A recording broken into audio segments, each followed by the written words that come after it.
Innal hamdalillahi nahmaduhu wa nasta'inuhu wa nastaghfiruh wa na'udzu billahi min shururi anfusina wa min sayyiati a'malina. May yahdihillahu fala mudhillalah wa may yudlil fala hadiyalah.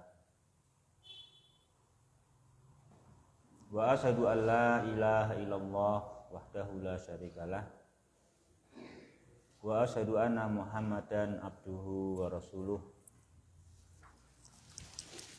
sallallahu alaihi wa ala alihi wa ashabihi wa man tabi'ahum bi ihsan ila yaumiddin wa sallama taslima. Amma ba'du, fa ikhwati fillah yang berbahagia, rahimani wa rahimakumullah, melanjutkan pembahasan dalam kitab Usulun fit Tafsir pada judul Tarjamatul Quran, pembahasan tentang hukum menerjemahkan Al-Quran. Kemarin kita sudah bahas alhamdulillah makna tarjamah secara lughah ataupun istilah. Kemudian juga penjelasan bahwasanya ada dua macam terjemah, harfiah dan maknawiyah. Kemarin sudah kita pelajari untuk terjemah harfiah, sisi contohnya dan juga hukumnya, ya. Tapi masih belum selesai, masih ada satu atau dua paragraf tentang terjemah harfiah. Ya, kita selesaikan insyaallah pada hari ini biidnihi subhanahu wa ta'ala. Yuk dibaca ya, Pak. Bismillah, walal mu'alif rahmatullah. Wa qala ba'dul ulama'i inat tarjamatal harfiyata yumkinu tahaqququha fi ba'di ayatin aw nahwiha walakinnaha wa in amkana tahaqququha fi nahwi dalika muharramatun li'annaha la yumkinu an tu'addiyal makna bikamalihi wala an tu'assira fin nufusi taksiral Qur'ani Arabiyil mubini wala daruratan tad'u ilaiha tad'u ilaiha lil istighna'i anha bi tarjamatil ma'nawiyati wa ala hada fal tarjamatul harfiyatu in amkanat fisan fi ba'dil kalimati fahiya mamnu'atun syar'an. Allahumma ila an yatarat jama kalimatun ayyutar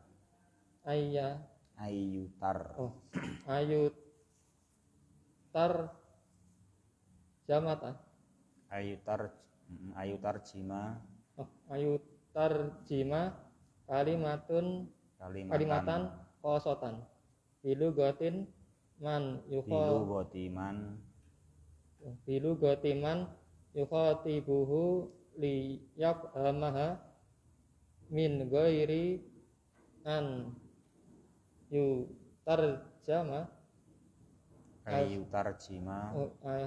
ayyutarjima atarkiba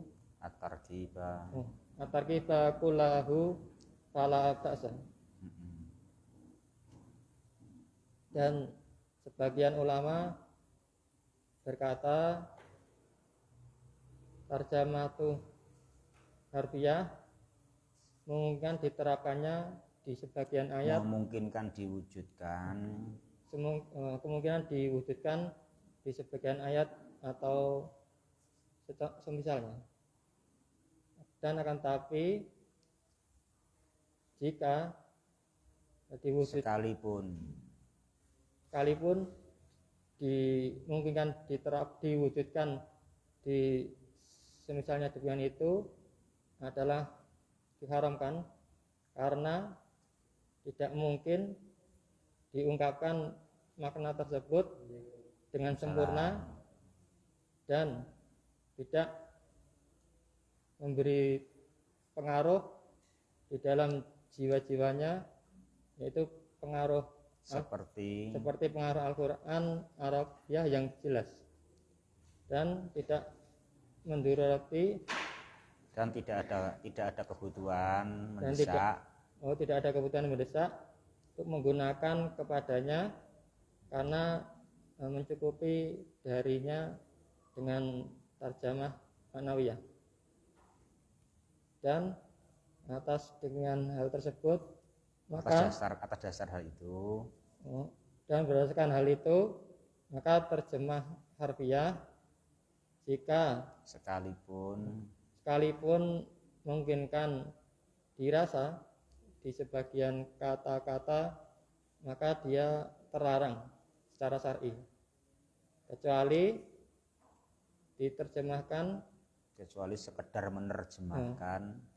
sekedar menerjemahkan kata yang khusus dengan bahasa orang yang diajak bicara karena supaya memahaminya dari selain dengan tanpa terjemah tertertib seluruhnya maka tidak diperbolehkan. Maka tidak mengapa. Tidak apa-apa. Ya. Ini ikhwah yang berbahagia ya, rahimani wa rahimakumullah. Terakhir keterangan tambahan tentang tarjamah harfiah, terjemah kata per kata dari Al-Quran ya. Dari Al-Quran, sebagian ulama mengatakan bahwasanya kalau cuman masalah terjemah per kata itu kan tidak semuanya nggak bisa. Ada beberapa ayat itu mungkin terwujud, yumkinu tahaqququha, mungkin terwujud, itu bisa terrealisasi. Apapun syaratnya itu bisa terwujud, terlaksana, terrealisasi apapun syaratnya, tapi ya tentu hanya pada sebagian ayat dan semisalnya gitu. Itu kata sebagian ulama kan itu. Terus beliau menjelaskan wa in amkana tahaqququha fi nahwi dzalik, sekalipun terwujud ya dalam sebagian kondisi, beliau jelaskan tetap lakinaha muharramatun ya kan, tetap lakinaha muharramatun, tetap hukumnya tidak boleh gitu.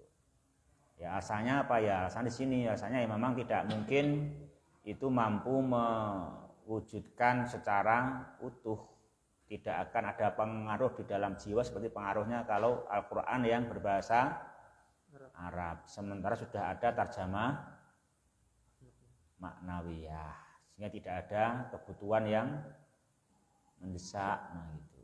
Nah, ini itu terang begitu. Jadi kecuali situ apa? Boleh kalau sekedar ayu tarjima, sekedar menerjemahkan ya kata-kata tertentu, tidak menerjemahkan semua kata-kata dalam ayat per ayat, tapi hanya menerjemahkan kata tertentu dalam ayat supaya yang diajak bicara paham. Nah gitu. Ini la ba'sa. Ini tidak apa-apa, tidak mengapa ya. Ini ini untuk pembahasan terakhir tarjamah harfiah ya. Sekarang tarjamah ma'nawiyah. Yuk dibaca selanjutnya.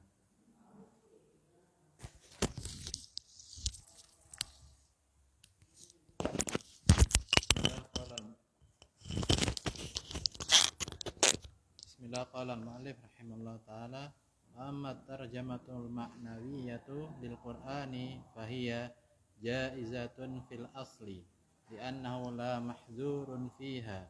Faqad tajidu hina takunu wasilatun ila iblagil Qur'ani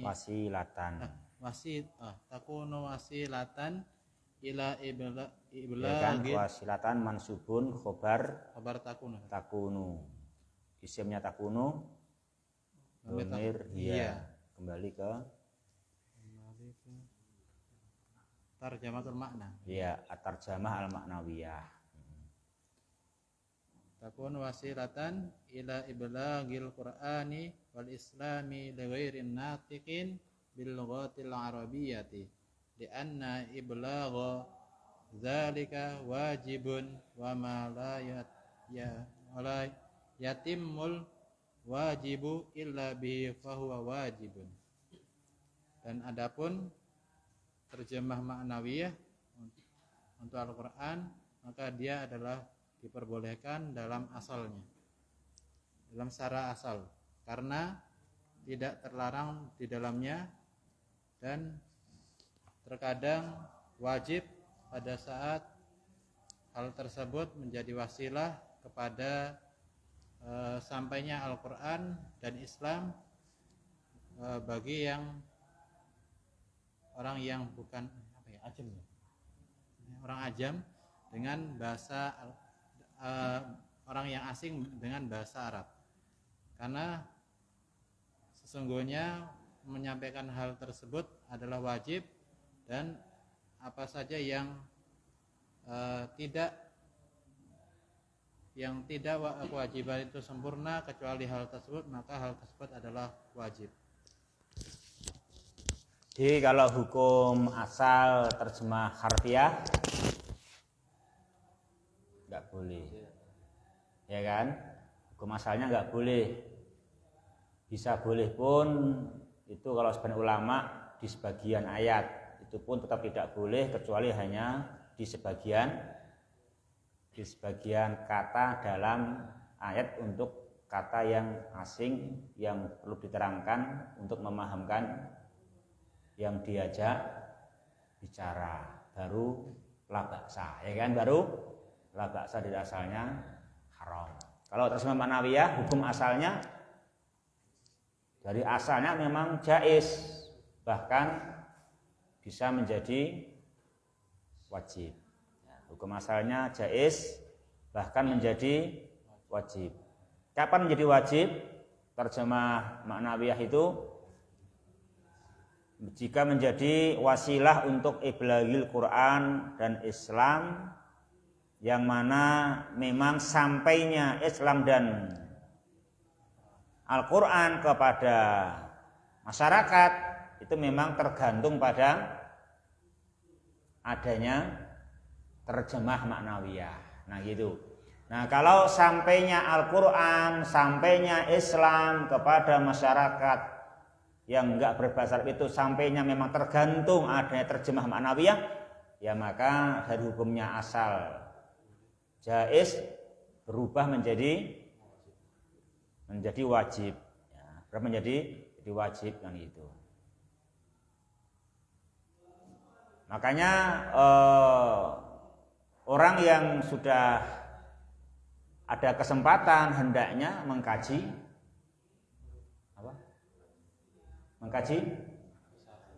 bahasa Arab, diterjemah si bahasa Arab, astagfirullah ya. Makanya orang harus menyempatkan waktu mengaji bahasa Arab. Kita tahu sendiri kan nggak boleh terjemah kan gitu, terjemah harfiah nggak boleh kan gitu. Adanya terjemah ma'nawiyah, itu kan terjemah utuh kayak tafsir kan gitu. Nggak tahu kata per kata, ya emang harus tahu, berarti harus tahu bahasa Arabnya langsung kan, berarti begitu. Itu memang kebutuhan orang untuk belajar bahasa Arab sehingga bisa memahami Islam, bisa memahami Al-Quran, itu kan ya. Berarti antum jangan merasa menyesal nek wis ngaji berang-berang tahun bahasa Arab itu. Antum menyesal. Ya. Barang wis tak introspeksi 3 tahun kok malah ketoke gelo ya. Enak orang ngaji ketoke. Iya.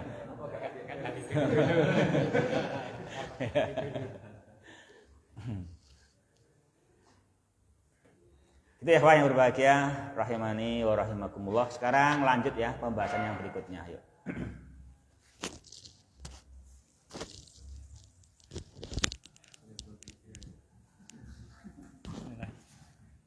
Lakin yustaratu fi jawazi dzalik syurutun. Al-awwalu an la taj'ala Syurutun kenapa marfu'ah jadi? apa? Naibul fa'il. Oh iya, terus. Al-awwalu alla taj'ala badilan 'anil Qur'ani bihaitsu yustaghna biha anhu. Wa 'ala hadza fala budda an yaktubal Qur'ana an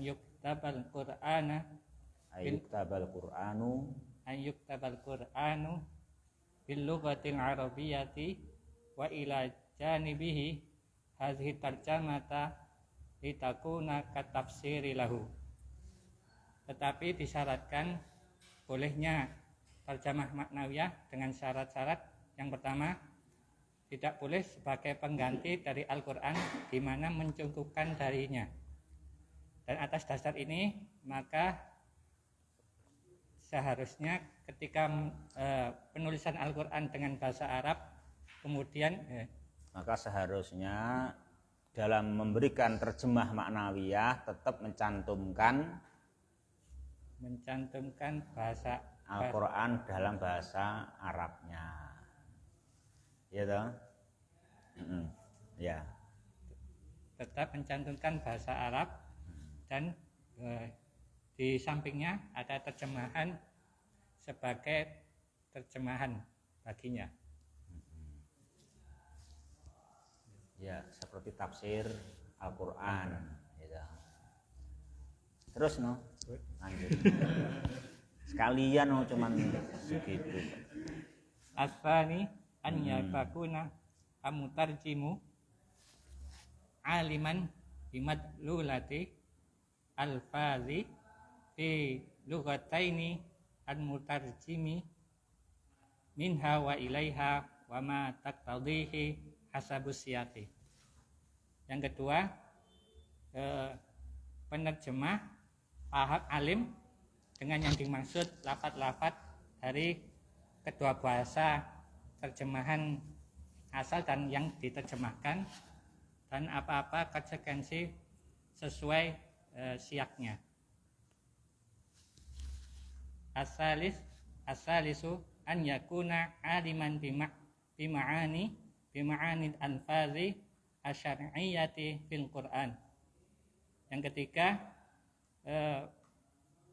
alim dengan makna-makna lafaz syar'iyyah dalam Al-Qur'an.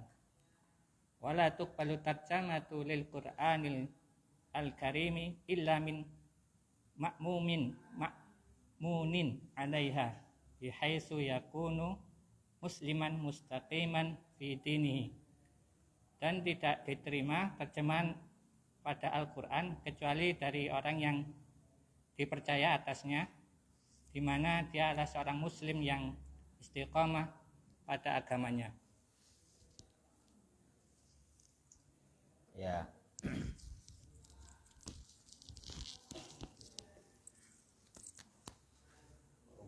Ikhwati fillah berbahagia, rahimani wa rahimakumullah.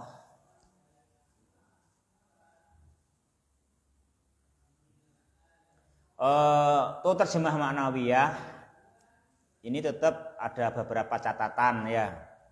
Ada syarat. Yang pertama, walaupun itu hukum asalnya boleh, namun bukan berarti kemudian sebagai ganti dari Al-Quran. Itu enggak boleh.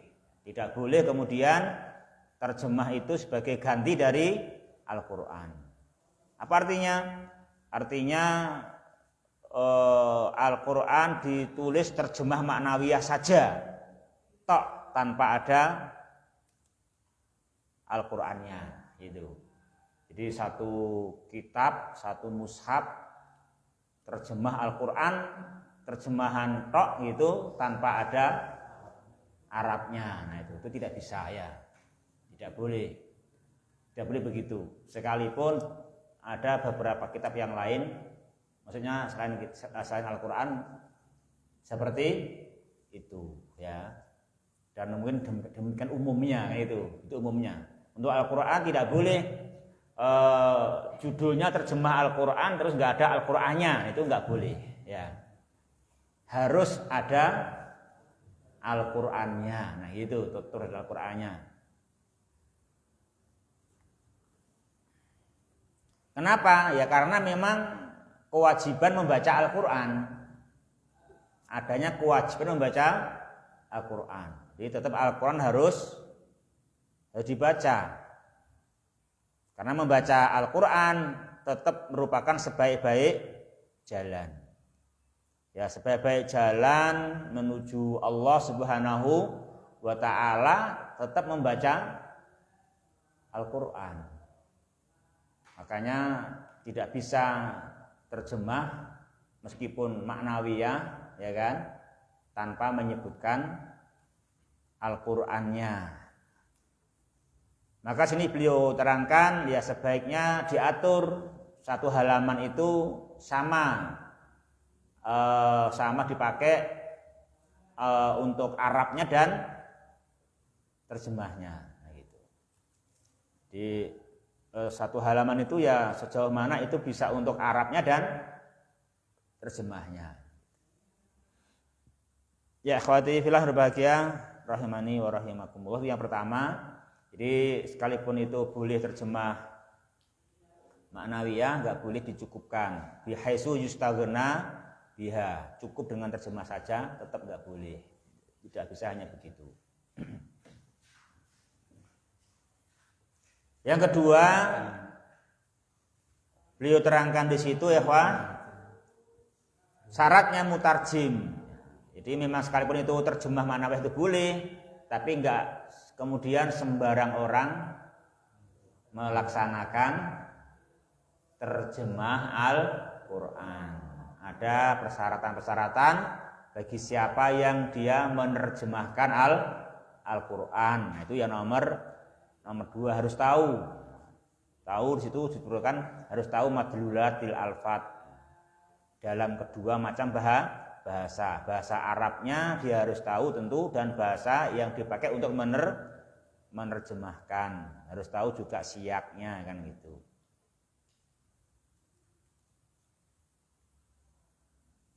Yang ketiga situ apa ya, hendaknya dia mengetahui ma'ani alfadhi syar'iyyah fil Qur'an.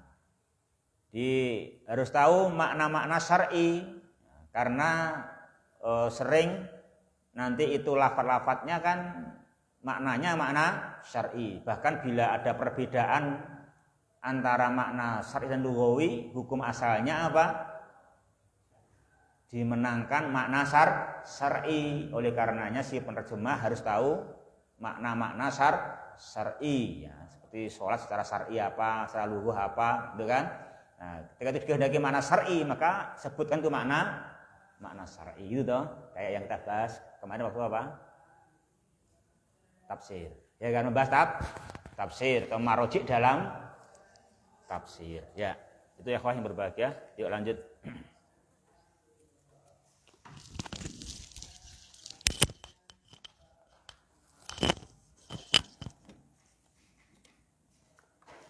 Ini ngajinya enak ringan nih ya.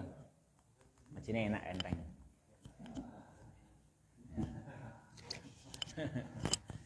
Terus Bismillahirrahmanirrahim.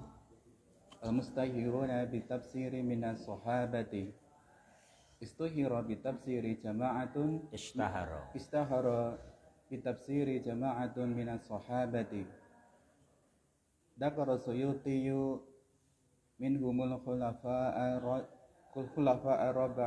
arba'ata Abu Bakrin wa Umara wa Utsmana wa Aliyan radhiyallahu anhum ila anna riwayata anis salasati awalina lam takun kasiratan li istighalihim bil khilafati linsighalihim bil khilafati wa qillatil hajati lan naqli fi dhalika likasratil alimina bitafsiri wa minal mustahirina bitafsiri minas sahabati aidan Abdullah ibn Mas'udin wa Abdullah ibn Abbasin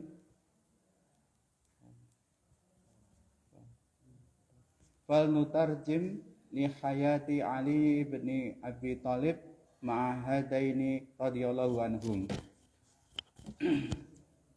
Yang terkenal, yang masyhur dengan tafsir dari para sahabat, yang masyhur dengan tafsir di kalangan dari para sahabat. Asyuti menyebutkan di antara mereka adalah 4 khalifah, yaitu Abu Bakar dan Umar dan Utsman dan Ali radhiyallahu anhum, kecuali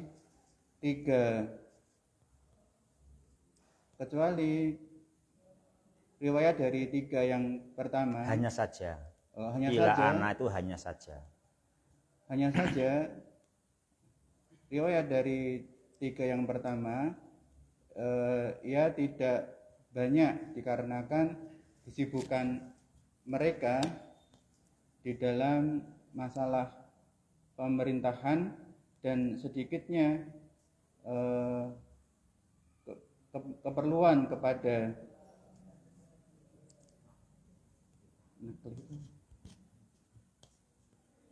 periwayatan di dalam yang seperti itu, dikarenakan banyaknya orang yang berilmu dengan tafsir. Dan di antara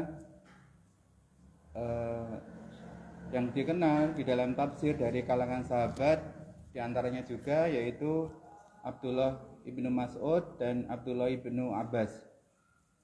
Maka berikut riwayat biografi Ali bin Abi Thalib bersama dengan 2 sahabat radhiyallahu anhum. Sudah. Oh ya.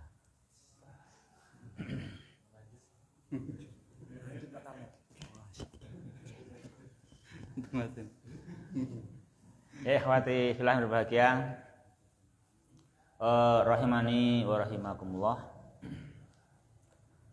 Sekarang membahas judul apa temanya? Al-mustahiruna bitafsiri minas sahabah. Kalangan sahabat yang masyhur dalam tafsir Al-Qur'an. Di antara para sahabat itu ada jamaah, banyak orang yang masyhur dengan tafsir. Syuuti menyebutkan misalnya adalah al-khulafa al-arba'ah. Itu semuanya adalah orang-orang yang ahli tafsir Al-Qur'an. Zakara Abu Bakrin wa Umar wa Utsman wa Aliyan radhiyallahu ta'ala anhum. Hanya saja Abu Bakar, Umar dan Utsman, 3 yang pertama itu tidak banyak diriwayatkan penafsirannya.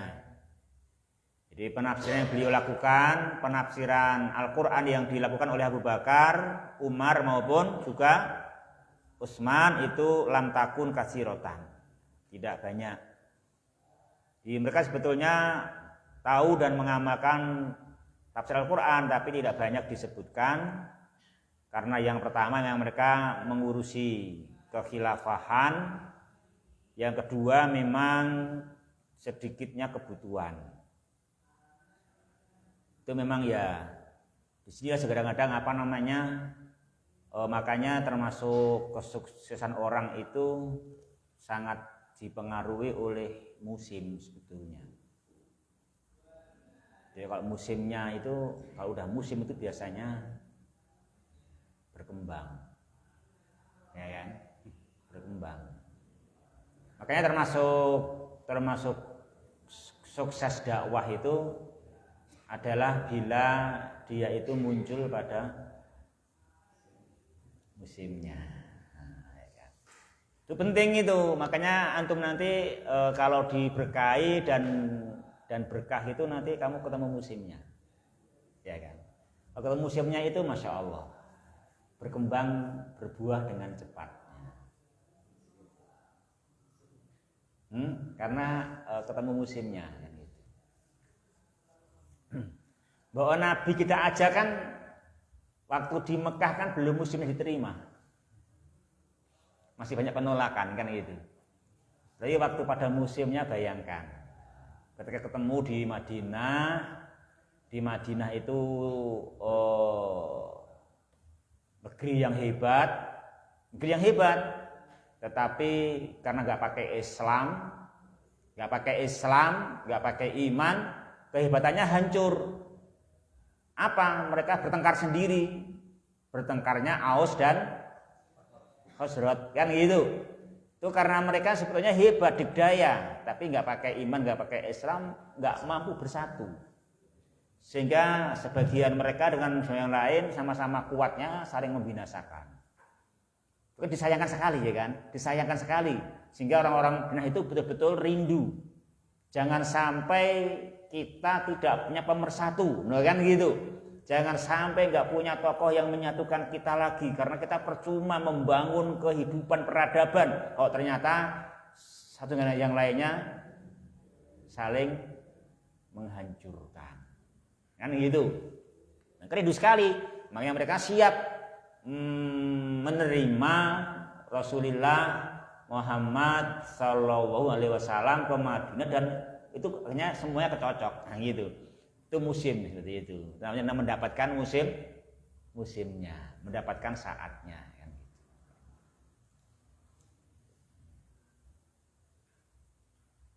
gitu. Gitu. Bawa wong bakul pakaian kae ya jare ngono. Sesasi menjelang bodo itu karo 10 tak sasi liyane mending sasi menjelang bodo ya. Itu bukan karena hebat, karena mendapatkan musim. Itu kan. Pun juga mendapatkan musim kan gitu. Itu karena mendapatkan musim. Makanya kita nanti jangan menyerah, tapi berusahalah. Mbak aku untuk musim. Ya kan? Itu aku untuk musim kan gitu, nanti dapatlah musim gitu loh. Kalau dapat musim itu enak kan gitu. Jadi nggak repot pun tumbuh subur, berkembang, ya kan, berbuah karena dapat musim. Itu begitu. Jadi kita bagaimana incar-incar ya kan, di daerah mana itu kok di sana seperti itu kan gitu. Nanti dapat musim, masya Allah bagus sekali gitu. Penting itu termasuk strategi itu ya kan, strategi yang antum harus cari kayak gitu juga. Untuk mendapatkan musim dibutuhkan. Di keluarga juga bisa. Musim, iya bisa. Musim dibutuhkan. Sini kan Abu Bakar kurang berkembang di sini, kenapa? Karena nggak dibutuhkan. Kilatil hajah, ya kan? Karena nggak dibutuhkan. Jadi sebenarnya ilmunya istimewa ilmunya Abu Bakar, Umar, Utsman dalam tafsir istimewa, tapi karena kilatil hajah akhirnya tidak banyak riwayatan, ya kan? Karena tidak ada hajah. Kenapa? Karena orang waktu itu semua ahli tafsir. Kan itu, semuanya ahli tafsir kan itu. Karena waktu itu likasroti al-alimina bitafsir, kan semuanya ngerti ya apa yang diterangkan, semuanya sudah tahu. Jadi enggak biar dibutuhkan kan gitu. Tidak biar dibutuhkan nah, gitu. Ya kan? Karena likasroti al-alimina bitafsir. Semuanya udah hebat-hebat semua, semuanya murid Nabi semua, top-top ya kan gitu. Sehingga nggak banyak periwayatannya kan itu.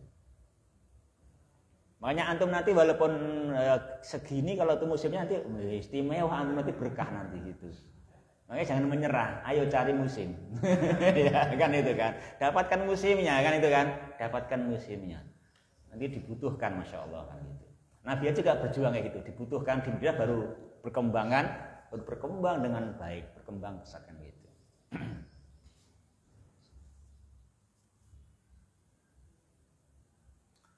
Ya akhwati fillah rahimani wa rahimakumullah.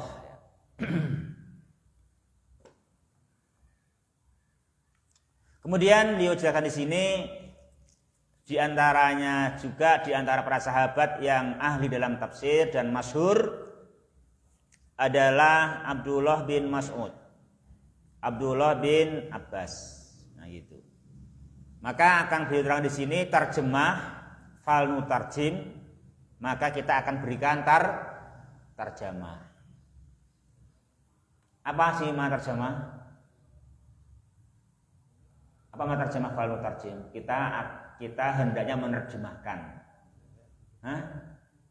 Biografi, betul ya. Sini biografi ya.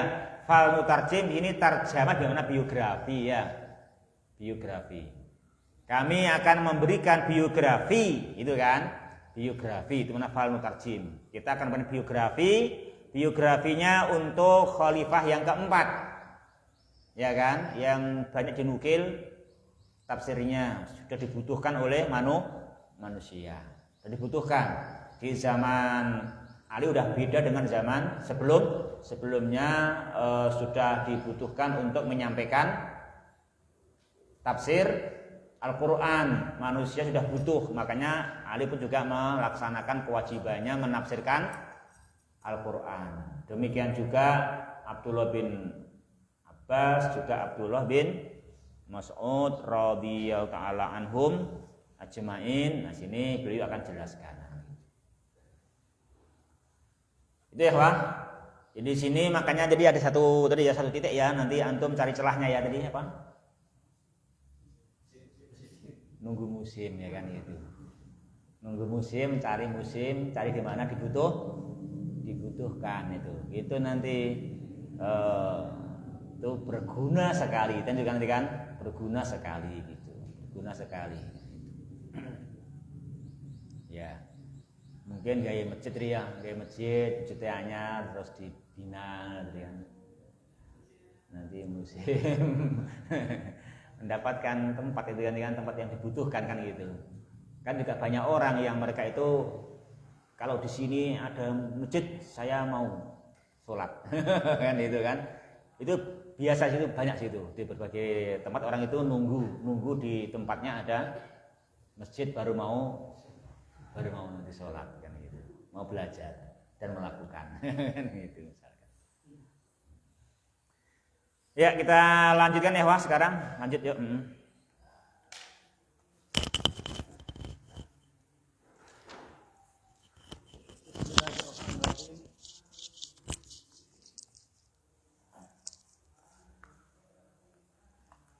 Al-awwal Al-Ali bin Abi Thalib wa ibnu Amir Rasuli sallallahu alaihi wasallam wa zawju natu Fatimah radhiyallahu anha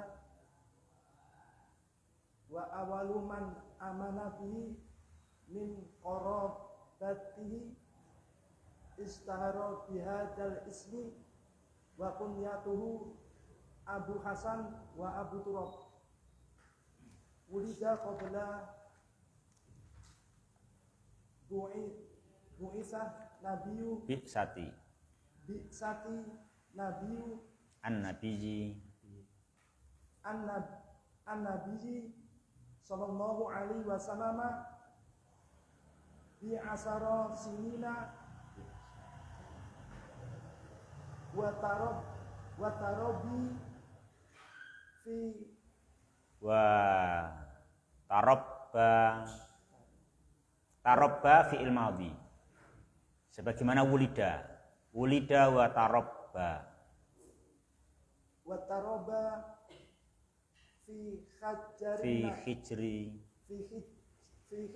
nabiyyi sallallahu alaihi wasallam wa syahida ma'ahul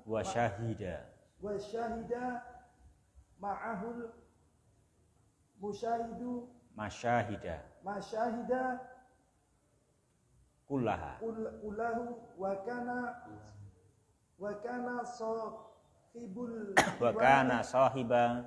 wa kana sahiba liwa'i fi muqdamiha walam yatakhallaf ila fi ghazwati tabuki khalafahun nabiyyu sallallahu alaihi wasallam fi ahlihi wa qala lahu amma tardo an takuna minni bimangzilati Haruna min Musa ila anahu la nabiyya ba'di. Ya, itu dulu cukup. Yang pertama Ali bin Abi Thalib. Dia adalah anak paman Rasulullah sallallahu alaihi wasallam dan suami anaknya Rasulullah SAW, yaitu Fatimah radhiyallahu anha, dan dia yang pertama orang yang beriman kepadanya dari kerabat dekat, dan mereka terkenal dengan nama ini dan kunyahnya Abu Hasan dan Abu Turab. Dilahirkan sebelum diutusnya Nabi Sallallahu Alaihi Wasallam 10 tahun dan terdidik pada pangkuan Nabi Sallallahu Alaihi Wasallam, dan dia menjadi saksi bersamanya, mengikuti, dan dia itu mengikuti bersamanya banyak peperangan seluruhnya, dan dia pemegang bendera pada perang yang besar dan tidak ketinggalan kecuali pada perang Tabuk.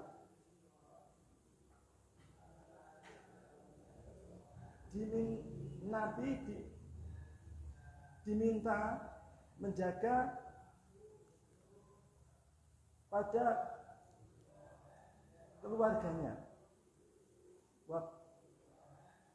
dan dia berkata kepadanya, tidakkah engkau ridho kedudukanmu bagiku seperti Harun di sisi Musa,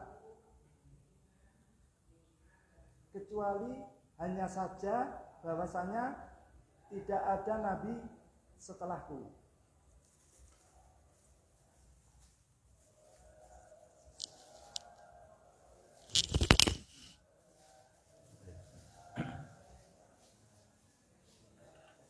Ya, ikhwati fillah, dimulai untuk biografi sahabat. Yang pertama sahabat siapa di sini? Ali bin Abi Thalib radhiyallahu taala anhu. Beliau jelaskan rahimahullah taala bahwasanya Ali bin Abi Thalib yang pertama, beliau adalah anak dari paman Rasul sallallahu alaihi wasallam. Berarti Nabi dengan Ali itu apa?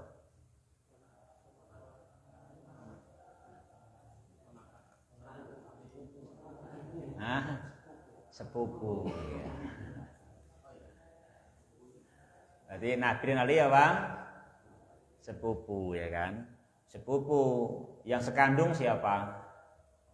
Bapaknya Ali dan bapaknya Nabi sallallahu alaihi wasallam. Itu sekandung, ya kan. Adapun Nabi dengan Ali sepupu, ya kan, sepupu. Anaknya Nabi dengan anaknya Ali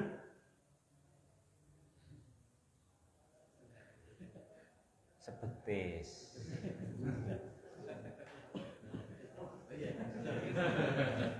Hah?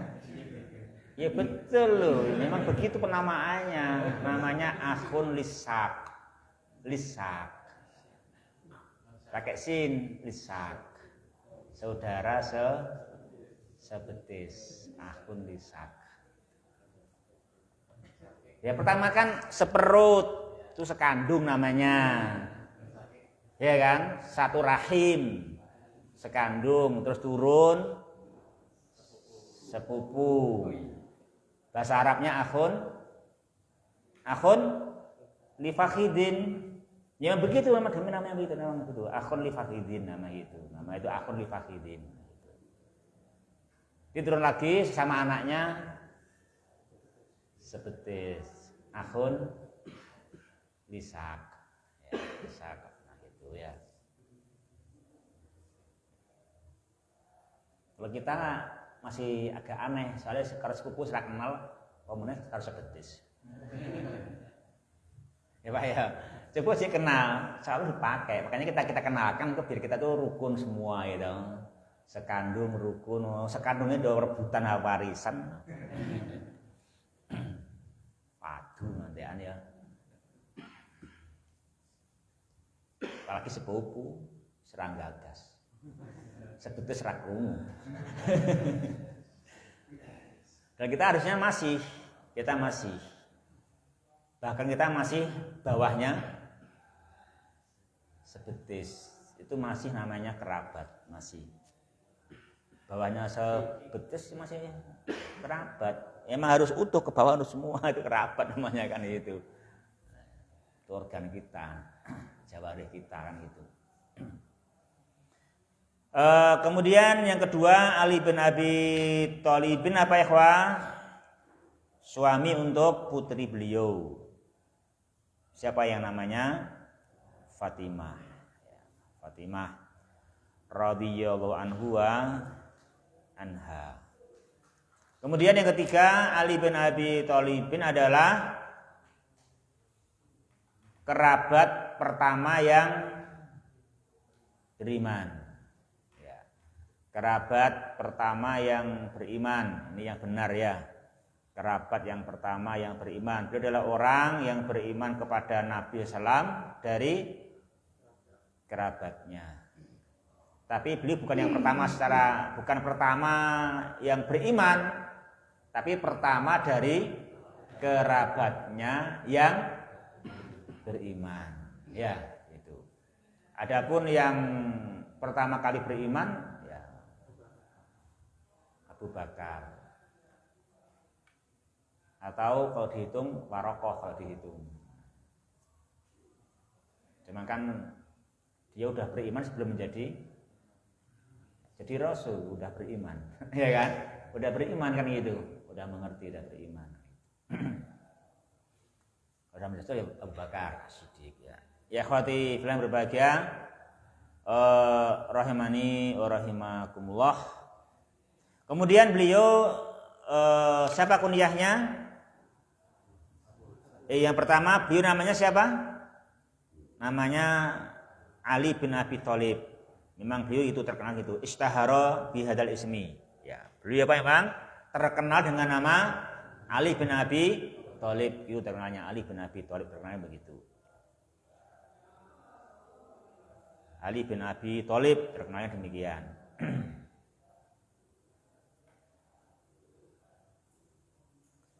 Ya udah memang gitu. Kok nama bapaknya kok Abu Thalib? Ya udah memang namanya bapaknya begitu. Ya gitu. Memang nama bapaknya pakai kunyah ya kan itu kan. Abu Thalib kan dia terkenal dengan nama Ali bin Abi Thalib. Kalau kunyahnya apa? Abul Hasan. Abu Hasan. Kenapa? Memang karena anaknya yang paling besar adalah Hasan. Ya kan? Hasan. Juga beliau dijuluki siapa dengan Abu Hasan? Abu Turab. Ya. Ali ini juga dinamai Abu Turab ya.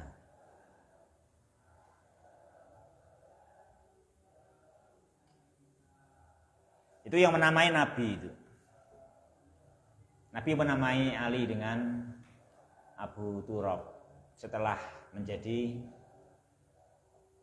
menantu, karena ada suatu kisah, ya kan? Ada suatu kisah, nah itu, ada suatu kisah sebagaimana dalam Sahih Bukhari, ya kan? Ada kisah Nabi mendatangi Ali sedang tidur. Terus tidurnya itu sampai ridaknya kena turab. Ya, kena turab. Nah gitu. Terus Nabi mengusapnya, terus Nabi manggilnya begini, kum ya Aba Turab. Ali begitu manggil Nabi. Kum ya Aba Turab. Kum ya Aba Turab berulang.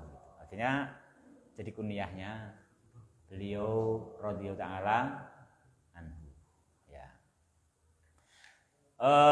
Itu tentang nama beliau dan juga kemuliaannya sebagai orang yang masuk Islam atau yang beriman kepada Nabi pertama dari kerabatnya. Memang itu suatu kelebihan kan, bukan? Untuk kelebihan dia bisa iman pertama. Kalau kamu sama kan? Dari kerabatmu, sekandungmu kamu yang pertama ngaji gitu. Apa terakhir ngaji? Pertama, alhamdulillah. Itu berat itu. Berat itu, kamu harus bisa mempengaruhi. Mempengaruhi yang baik, jangan sampai wis ngaji malah ora percaya malah. Ya kan gitu. Harus berjuang, bertekad dengan tulus. Itu kamu namanya diberi musim oleh Allah, ya kan? Karena orang yang pertama di keluargamu yang mengenal sunnah itu, masya Allah, istimewa itu, kesempatan jangan disia-siakan, ya kan? Sia-siakan, jangan, pegang erat itu kedudukan. Bisa mempengaruhi semua yang lain dalam mengenal dan mengamalkan sunnah Rasul Muhammad SAW itu, masya Allah, pahala yang sangat-sangat besar, sangat besar. Ya memang begitu. Orang itu kalau udah jadi contoh itu pekerjaannya jadi banyak, ya kan? Dia itu kalau berbuat apapun dicontoh kan gitu. Makanya sampai-sampai nanti orang kalau udah begitu itu nanti perkara yang sunnah pun jadi wajib. Karena kalau dia nggak mengerjakan, orang sudah nggak mengerjakan. Dia kan dicontoh kan gitu. Yang makruh pun menjadi haram. Kalau dia makruh dia kerjakan nanti, oh itu dia ngerjakan berarti boleh kan gitu, kan begitu. Padahal dia ngerjakan karena ini kan makruh. Ya kamu ngerti makruh, yang lainnya kan ngertinya oh boleh, wong dia aja mengerjakan kok loh kan gitu. Akhirnya yang makruh menjadi haram. Itu kalau orang jadi panutan, jadi contoh. Berarti enak enggak jadi contoh itu? Enak enggak? Enak enggak aku bilang enggak. Tanya antum, enak enggak jadi panutan? Hah?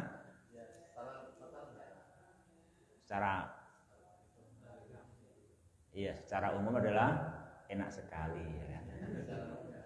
Enak sekali. Sekarang gini saya tanya kamu mau enggak tambah pekerjaan, tambah hasil, mau enggak? Lah iya, kenapa untuk agama enggak mau seperti itu?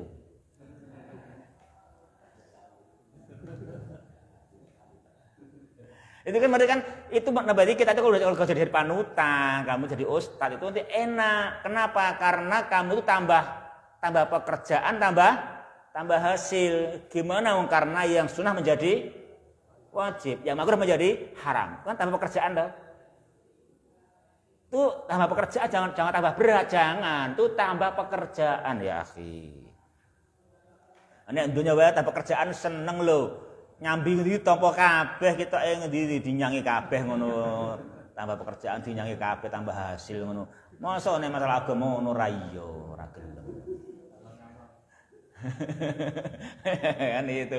Itu kan tambah pekerjaan, tambah amal, tambah hasil. Bayangkan, kamu hanya gara-gara nyontoni terus semua mengerjakan. Kau dapat pahala semua orang yang kau contoni, enak enggak hasilnya? Luar biasa itu. Ya masalah berat sih, berat. Secara risiko sih tinggi. Tapi tidak ada yang berat bersama bantuan dari Allah. Makanya yang penting kita dengan semua itu kondisi mintalah tolong kepada Allah Subhanahu wa ta'ala agar mampu menegakkan dan melaksanakan sesuai yang diridhoi oleh Allah Subhanahu wa ta'ala. Siap gitu aja, bismillah, siap. Kan gitu. Ini tambah amalan, tambah hasil ragelemi lah ngopo. Kan bismillah kan gitu. Kecuali tambah gawean hasilnya padha wae lah wis sing lemes itu kan. Iki kan ndak tambah banyak hasilnya harus sambut ya kan? Sambut dengan baik. Gitu.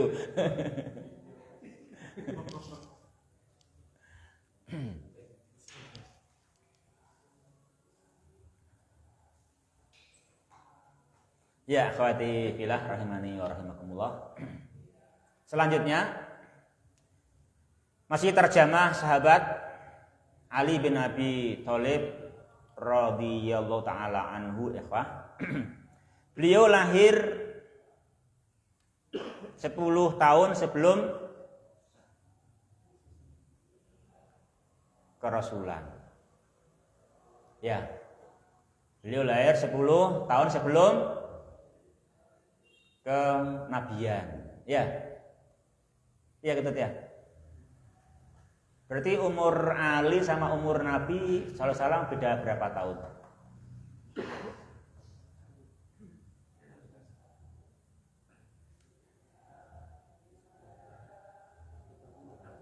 Hmm? 30 tahun, betul. 30 tahun. Berarti Ali bin Abi Thalib lahir usia Nabi kita SAW 30 tahun. Ya, berarti kan gitu. Ada 30 tahun berarti. Betul tak Pak? Betul nih, harus. Non? Nggih, jauh nggih.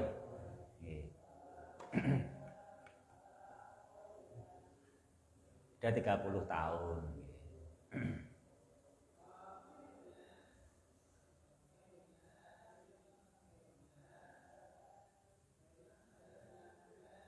Ya.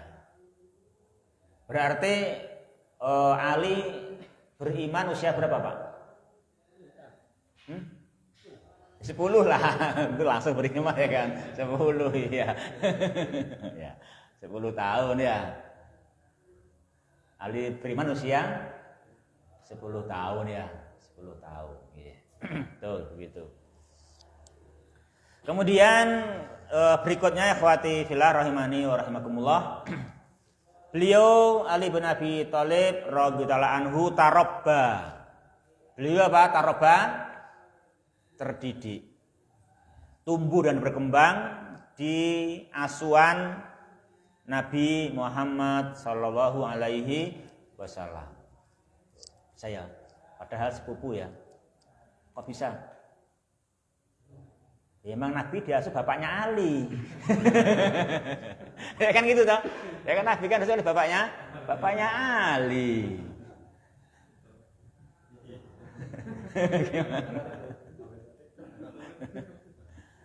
Nabi diasuh oleh bapaknya Ali sampai Ali usia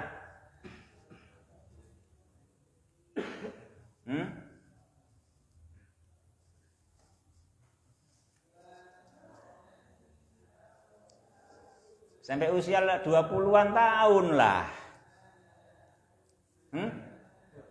Sampai usia 20-an tahun ya kan?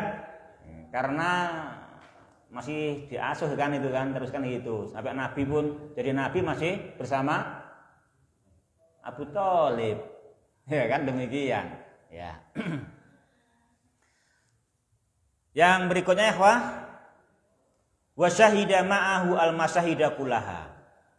Ini juga kelebihan beliau. Beliau apa? Syahida. Apa syahida itu? Apa bedanya syahidah sama syahada?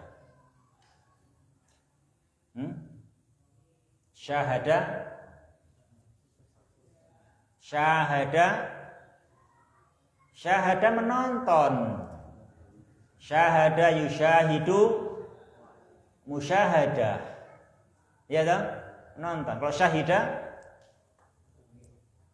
pelaku. Ya kan? Pelaku. Kalau bola gitu pemain. Kalau penonton syahada. Kalau syahada itu penonton, kalau syahidah pemain. Kalau bola ya toh, kan itu. Kalau bola. Kalau ini masyahid. Apa masyahid? Semua pertempuran. Al-masyahida kullaha. Ali syahida ma'a nabi. Ali jadi pelaku tempur, ya kan, pelaku tempur di semua pertempuran yang Nabi ada. Ali semuanya ikut, kullaha. Semuanya ikut. Dan Ali tidak hanya asal ikut. Bahkan hampir semua masyahid waktu itu Ali adalah pemegang benderanya. Wa kana sahibal liwa. Ali yang pemegang benderanya. Nah, itu semua kemuliaan beliau. Ya kan, keutamaan beliau. Terus juga beliau tidak pernah tidak ikut kecuali hanya satu. Apa itu? Di perang Tabuk. Ya, di perang Tabuk itu beliau tidak ikut. Beliau tidak ikut karena apa? Nabi mengamanai Ali untuk memimpin Madinah, ya kan? Untuk memimpin Madinah, kan ditinggalkan toh. Nah, jadi Ali jadi khilafah sementara, ya kan? Khilafah selama Nabi memimpin perang Tabuk, itu khalifahnya Ali, kan itu kan? Khalifahnya Ali, pemimpinnya waktu itu khilafahnya Ali. Dia memimpin waktu Nabi memimpin perang Tabuk, ya.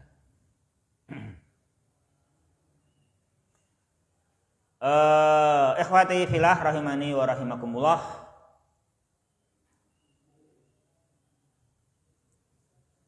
Kemudian Ali sebetulnya agak keberatan, ya kan? Ali berkata kepada beliau sallallahu alaihi wasallam, apakah Anda tinggalkan di Madinah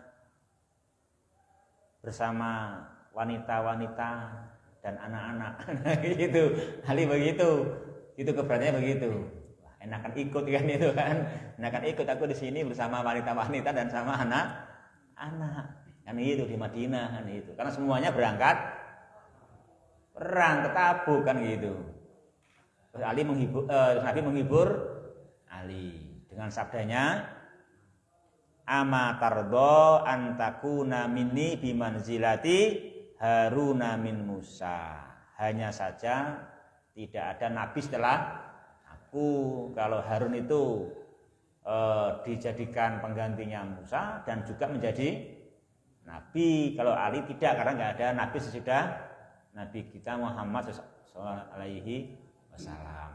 Itu bedanya ya gitu. Jadi ama tardo gitu. Ama tardo itu hamzah apa itu? Dim.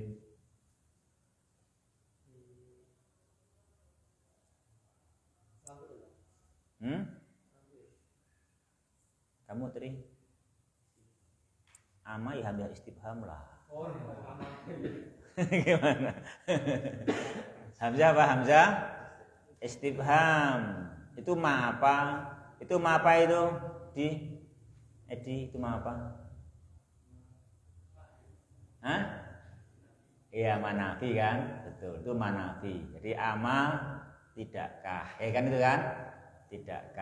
Tidakkah engkau ridho? Itu toh? Ya betul. Yuk lanjut ya Pak. Baca berikutnya.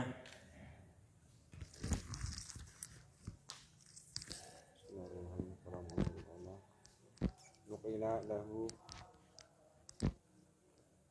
minal manaqibi wal fadaili ma lam yunqal li ghairihi wa halaka bihi ta'ifatani an-nawasibu alladzina nasabu lahu al-adwata wa hawalu ikhfa'a manaqibihi wa rawafidu alladhi balaghu fima za'amuhu min hubbihi wa ahdathu lahu minal manaqibi allati wada'uha ma huwa fi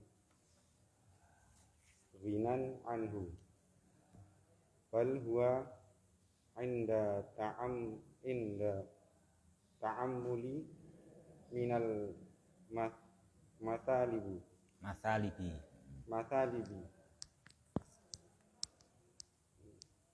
telah dinukil untuk beliau radhiyallahu anhu dari kebaikan-kebaikan dan keutamaan-keutamaan yang tidak dinukil untuk selain beliau, dan telah celaka dua kelompok, yaitu an-nawasib yang mereka menancapkan bagi beliau permusuhan dan menyembunyikan Dan hawalu berusaha dan berusaha menyembunyikan keutamaan kebaikan-kebaikan beliau. Dan yang kedua adalah rawafid yang mereka melebih-lebihkan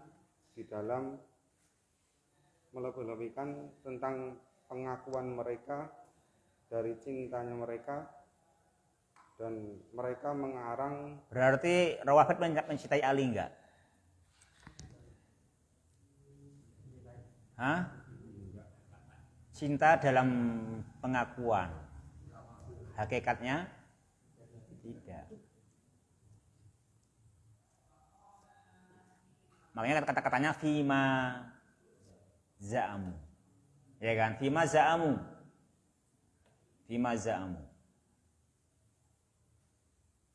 ya kan? Fima za'amu, kayak gitu. Ya kalau dalam za'amnya memang iya, mereka sangat cinta, bahkan mubalaghah cintanya. Itu hanya fima za'amu. Terus dan mereka mengarang bagi beliau tentang keutamaan-keutamaan yang mereka meletakkan, mereka memalsukannya, ya kan? Wadhu kan memasukkan atau memaudukannya. Ya kan itu. Ya. Beliau tidak memiliki kekayaan. Yang beliau tidak butuh itu. Ma huwa fi ghinan anhu, beliau enggak butuh itu. Ya toh, beliau enggak butuh diterangkan keutamaan, tapi yang itu tidak ada padanya, dan enggak usah tambah-tambah pun. Sebetulnya seandainya transparan aja Nabi Ali sudah mulia, ya kan? Apa tadi? Awwalu man amana min qarabati. Ya kan? Apalagi tadi? Syahida al-masahida kulaha. Jangan lupa yo, zauju ibnatihi iki yo mulia lho. Harus sebut. Mulia itu, zauju ibnatihi itu mulia juga. Enggak sembarangan loh ngelamar anak Nabi.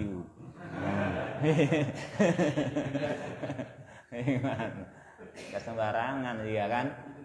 Itu kemuliaan juga, itu cukup. Jadi apa yang ada sudah cukup. Jadi Nabi Ali enggak butuh fadhail ala siapa?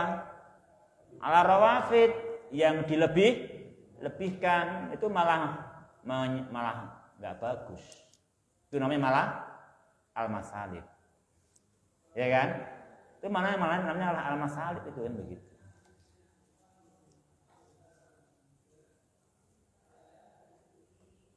Pedri, gelem iki ora? Seneng ora karo iki?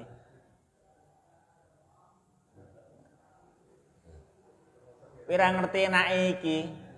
Susu karo iki kalah. Enak iki mbok susu madu STMJ enak iki. Tomponen. Itu namanya apa?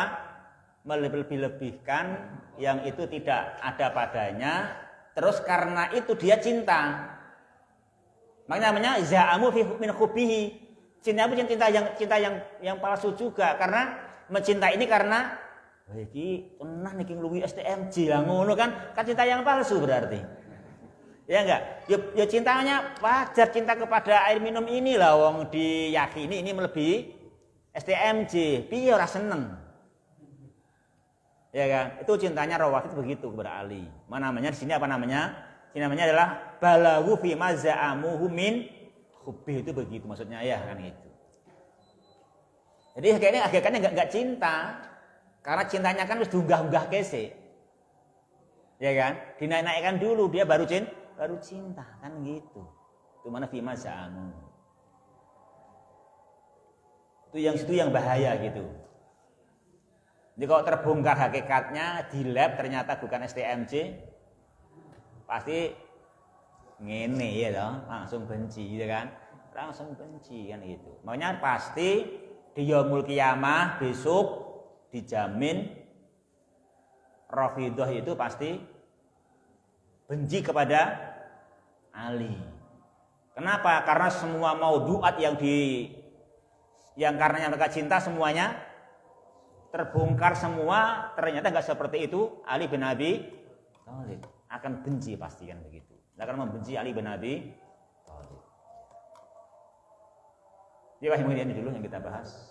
Subhanakallahumma Rabbana bihamdika asyhadu alla ilaha illa anta astaghfiruka wa atubu ilaik. Wassalamualaikum warahmatullahi wabarakatuh.